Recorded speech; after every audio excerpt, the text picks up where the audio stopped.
It's hard to tell that it's election season on the streets of Hong Kong. There's little evidence of political posters or campaigning, and hardly any talk of who to vote for.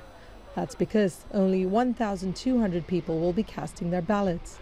The Select Election Committee, representing the city's business and social sectors, will choose between the candidates. The frontrunners have stepped down from the current administration. Carrie Lam was the Chief Secretary, John Tsang the Financial Secretary.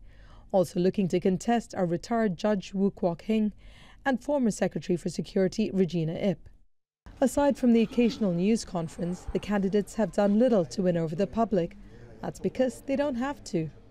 Currently, we do not have universal suffrage, but we are working towards that as our ultimate goal. Currently, we have a system. Systems all over the world differ. Once in the race, candidates will need 601 votes, just over half the total, to win the election. Analysts say it's not their policy that gets them the votes. They have to demonstrate that on the whole, they will not challenge the baseline set by Beijing. And it seems that a common theme in this campaign has been that they would like to heal the contradictions, the deep divisions in society.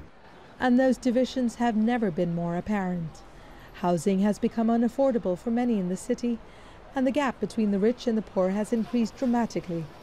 But more troubling for Beijing has been the recent push for political reform.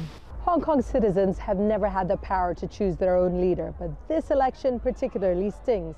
The central government in Beijing had pledged 2017 would be the year the chief executive could be chosen by what they called a method of universal suffrage, leading to hopes for direct elections.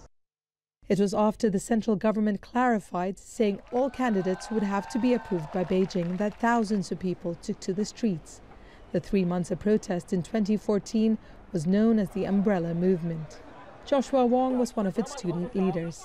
I think it will be a long-term battle for Hong Kong people to fight for one person, one vote. Even without the right to vote, people here are paying close attention. The winner of the election will signal how much of its autonomy Hong Kong can maintain. Divya Gopalan, Al Jazeera, Hong Kong.